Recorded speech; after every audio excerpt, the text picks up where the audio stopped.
I definitely see the importance of having a cop visible on the street. I mean, it's kind of a symbol. I mean, even if it's not, I mean, they're out there and you see them actually doing something. I mean, they're visible and they're on the street, and they do have authority, as Mr. Vino said, but you know, I think it should be more up to the discretion of the chief than anything else. I mean, I see the necessity of it, but I also can understand why sometimes it would be absolutely absurd to have a police officer directing traffic like in a place like Oakdale Road when it wasn't even school hours.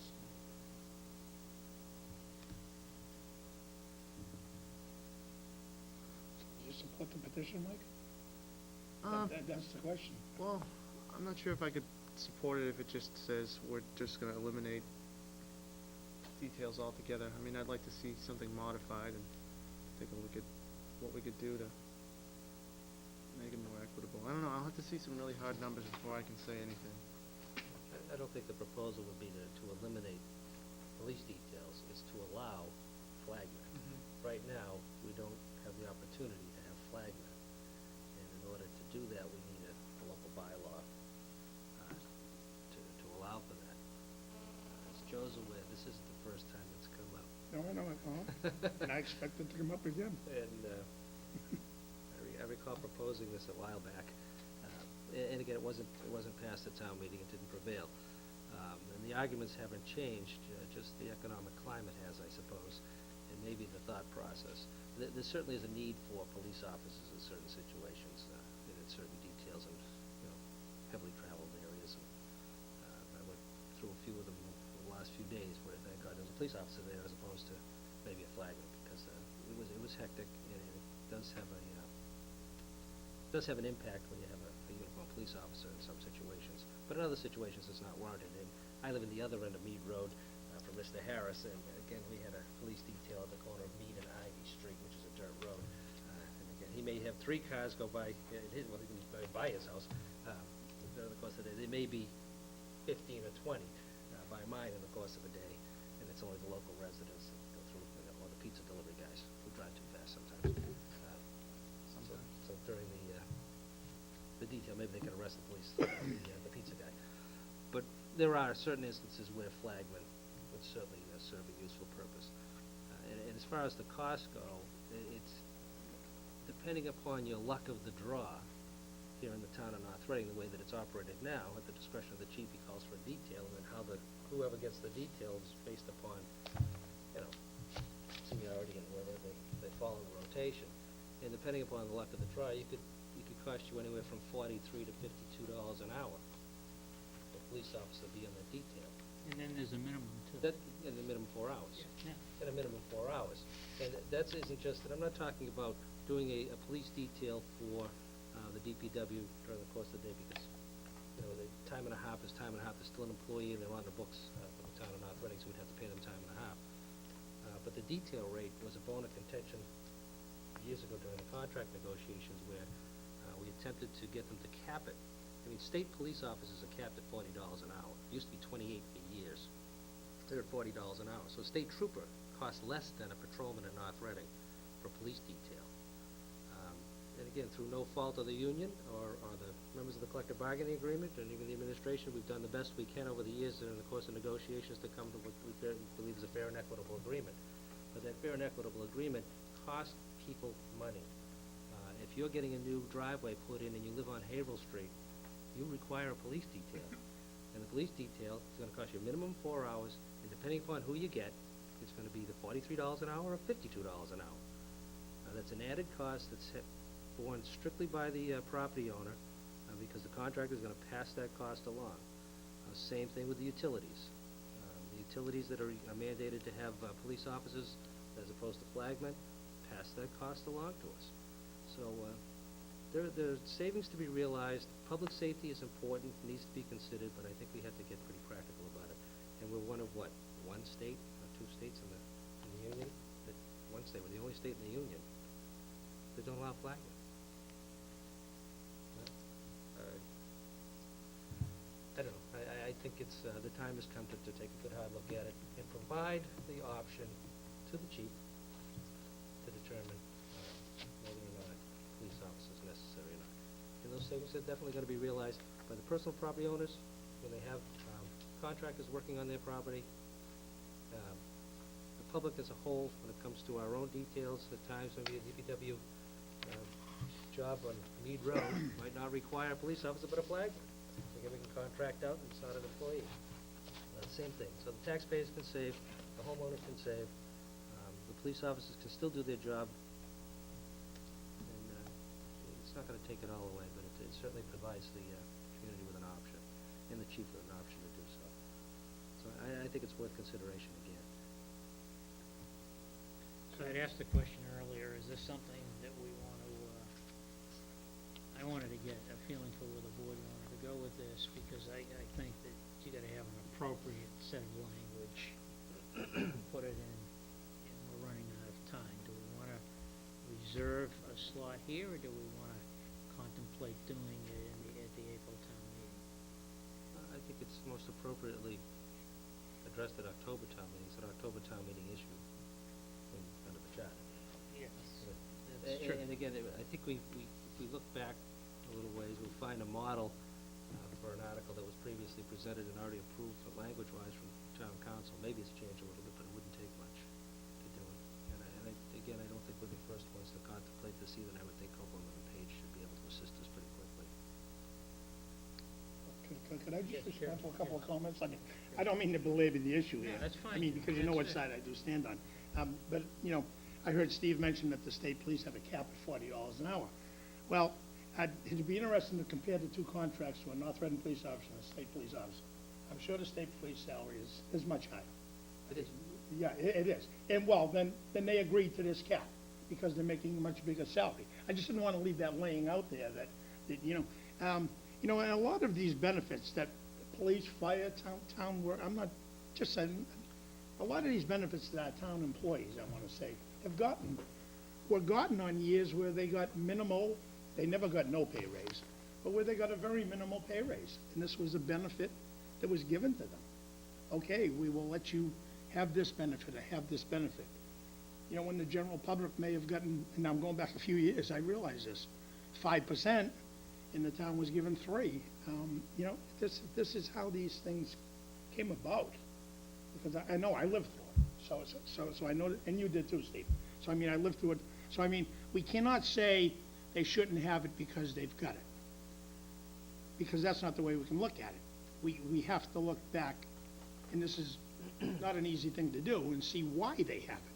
And it's because other things were given up prior years, many years ago, and these benefits were given to these people. I do understand the economic situation in the town, but I do not feel, that as you know, I'm not gonna support this in any way, shape, or form. And I just wanted to make that clear. And, you know, I can understand your question about a truck on Mead Road not being there. My response or question would be, was it there all day, or did it go from Mead Road, as the phone company will do many times, down to Park Street, and then over to Main Street? I mean, that I don't know. So, you know, that's a possibility too. So I just wanted to clear that up, is that I don't think it's a fair analogy to say the state police have capped at $40 and our gentlemen are $42 to $50, because they are. That's not a fair analogy, because you have to look at all the contracts. And that's all I wanted to say. Just as a little follow-up, and Joe's absolutely right. A lot of these benefits where public employees derive these additional benefits were done as a result of, quote, non-monetary type issues, or minor monetary issues whereby the cost would be absorbed by other parties rather than tax dollars, which would be the contractors and the utilities, so that it provided a, you know, an opportunity for our employees to make a decent wage, and we couldn't offer them a decent settlement from a contractual standpoint, but could offer them some additional way to supplement their income. My only point, and believe me, I'm a strong union advocate and a public employee union advocate. But there comes a point in time where you have to, even when I'm wearing my union hat, you have to put it on and say, okay, it's time to say, are we at a reasonable level here, and is there a time to start capping it? And the opportunities have been provided to them over the years to do that, and they've opted not to. And successfully still negotiated a contract. I think it's finally gotten to the point, in this particular case, maybe another one when it deductibles on insurance and things of that nature, where the collective bargaining units have to finally realize that the taxpayers and the community as a whole are at a point where we have to start capping things, and they have to pay at a reasonable level, at a minimal cost, to do so. And, $50 an hour with a minimum 4-hour benefit is too much. It's time to say, okay, and in some situations it may be warranted, because it's gonna take the full 4 hours, or the situation may be dangerous and it's a busy intersection, and you need the full attention of the person, working the detail. But in other instances, in relation to, the Mead Road example, there were days, and Michael, you can vouch for it, there were days where we had details on Mead Road at the corner of Mead and Oakdale, Mead and Ivy, Mead down into Mead where Michael lives, for days, with a detail officer, 8 hours a day. And yes, and it worked its way down Oakdale Road to Park Street, but it was all Oakdale Road, and again, there's a school there, so obviously I would feel more comfortable with a police officer when the school's in session, but school wasn't in session. So, sometimes it's abused, and again, it provides an opportunity for the police officers, to make some additional revenue to support their family, and that's a wonderful thing, but it's gotten to the point where we need to take a serious look at capping the cost and saving the taxpayers and the homeowners some money. $52 an hour, $43 an hour, it's a lot of money. And again, it costs the town time and a half when we hire them, which means it costs the taxpayers time and a half with a minimum 4 hours. So I'd be in favor of putting it on. Okay, can I would do. get a consensus or a vote to put an article in the October town meeting regarding authorizing the use of flag language to certainly be determined well before October town meeting? Aye. All in favor? Aye. Well, I'm just trying to get a roll, a consensus. you're trying to get a consensus, not a vote, Yeah, because it's not on the agenda to be voted on. Okay, as long as you're getting a consensus. So include a warrant article. I'm in favor of I am. put a placeholder on there. Absolutely. No. Vote on it. We'll take a formal vote at future meeting. Maybe we'll have a draft of some appropriate language, so there's We get something to that. really vote on. Yep. Absolutely. Well, and also when we do our normal vote, our normal vote, when we do a vote, that will give proponents an opportunity to come in too. Well, the public hearing, anyway. Yeah. Informational hearing. Informational hearing, anyway. Right, that's what I mean.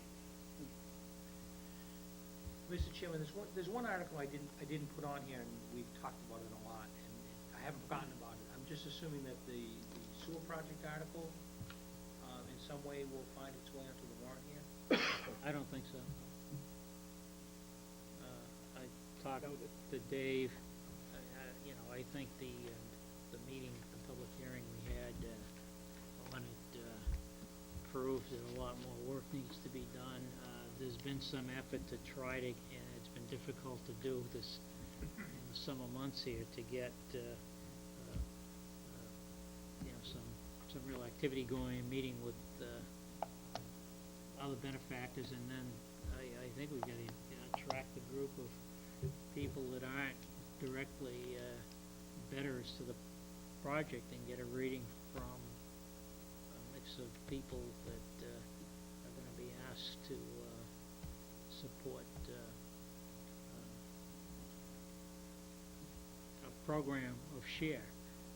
An interesting thing came up. I think one of the things that we had asked the wastewater committee to do was to look at what other communities were doing in terms of the share, and we were all over the place there. And I was asked to see if I could get some information on Essex, and I contacted the chair of the Board of Selectmen in Essex, and he referred me to the town administrator, Brendan Zabricki. And I talked to Brendan, and he said they arrived at a